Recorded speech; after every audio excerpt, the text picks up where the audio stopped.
Ministro Tarcísio Gomes de Freitas, ministro da Infraestrutura, ao vivo aqui no Jornal Gente da Rádio Bandeirantes. Bom dia, ministro. Muito obrigada por falar conosco.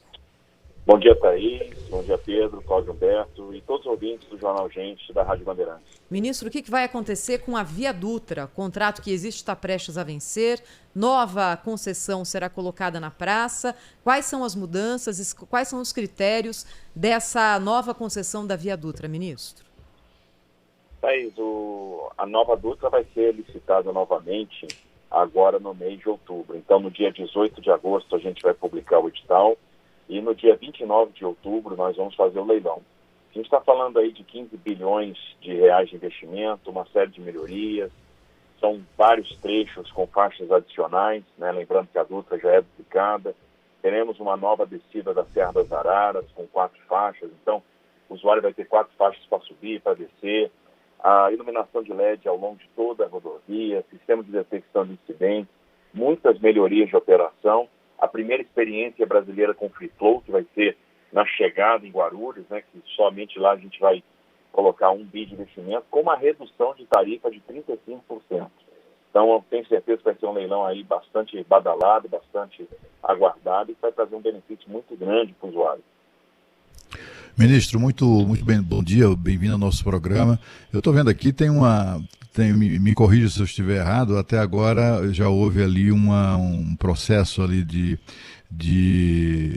concessão, né, de leilões de privatizações e tal, que totaliza alguma coisa próxima até agora dos 80 bilhões de reais.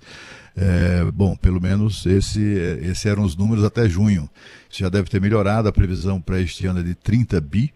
E aí, e sempre o senhor se refere, e o governo também, à necessidade de se fazer isso até para, enfim, garantir investimentos nessas rodovias, nos aeroportos, etc. e tal, né? E também em ferrovias. E aí vem a minha pergunta, já que a Thaís mencionou a Via Dutra, me lembrei da história do trem de alta velocidade, ligando o Rio de Janeiro a São Paulo. E também a opção que o Brasil nunca fez, séria, né, no sentido de implementar ou de investir mesmo maciçamente em transporte ferroviário de cargas e de passageiros. Como é que está isso? Qual a expectativa que nós podemos ter em relação a isso, ministro? Bom, o governo do presidente Bolsonaro foi um governo que resolveu investir nas ferrovias. Literalmente está colocando o Brasil nos trilhos. Observe que nós fizemos o leilão em 2019 da Ferrovia Norte-Sul. A Ferrovia Norte-Sul, então, imediatamente entrou em obras. Agora, no início do ano que vem, a gente vai estar com ela operando, desde o Porto de Itaqui até o Porto de Santos. Então, a gente vai ter a nossa grande coluna vertebral ferroviária brasileira funcionando.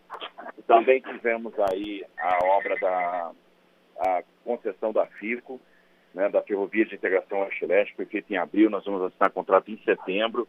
Sem dúvida nenhuma, o investimento mais importante, né, do estado da Bahia, uma ferrovia que vai atender, no primeiro momento, o minério de ferro, mas logo na sequência, também o agronegócio do Oeste Baiano, então, outro empreendimento ferroviário.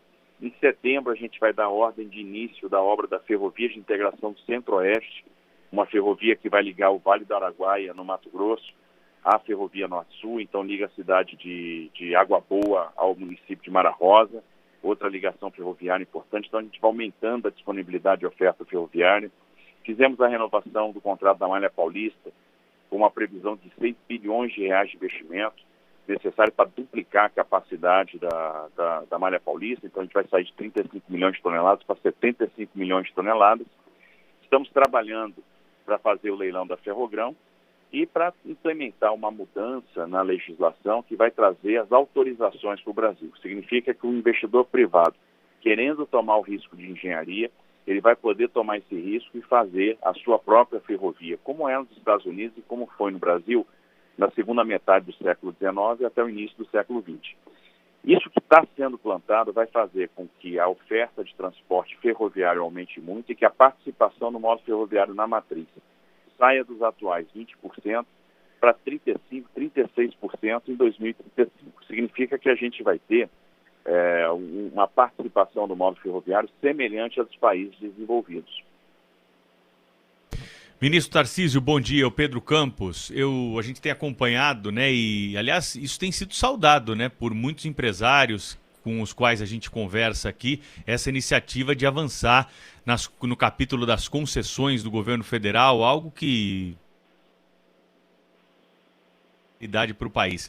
O senhor cuida da parte da preparação desses leilões, daquilo que vai ser passado para a iniciativa privada e depois o destino do dinheiro. Isso fica com o Ministério da Economia ou a infraestrutura tem alguma preocupação com a preservação desses recursos para investimento? Como é que fica essa questão e quanto que o governo pretende arrecadar aí nesse segundo semestre com leilões?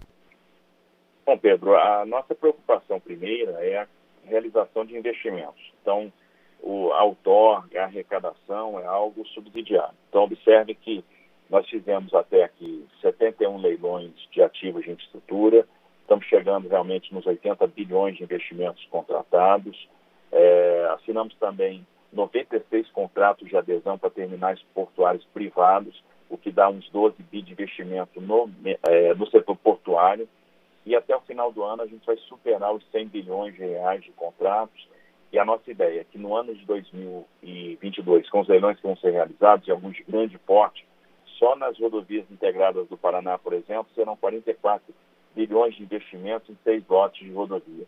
A gente vai chegar perto dos 250 bilhões de reais contratados só para a infraestrutura de transporte. Para a gente ter uma ideia se isso é pouco ou muito, quando a gente compara com o orçamento anual do Ministério da Infraestrutura, que hoje é 6,5 bilhões, a gente vê a diferença. Então a gente vai deixar 250 bilhões contratados.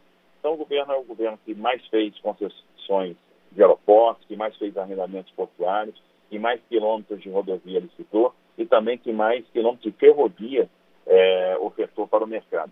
Isso é fundamental para que a gente possa ter um desenvolvimento grande nessa área de transporte, reequilibrando a matriz e dando mais eficiência logística a partir de uma infraestrutura de melhor qualidade.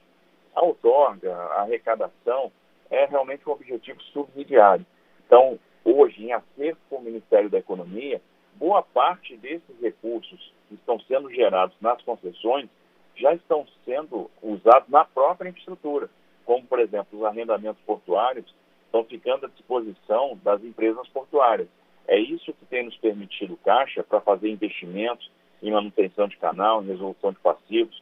Será uma coisa importante agora para a transferência desses portos para a iniciativa privada. Muito do recurso arrecadado em outorga nas rodovias está ficando preso na própria rodovia. Isso vai acontecer, por exemplo, na rodovia Presidente Dutra.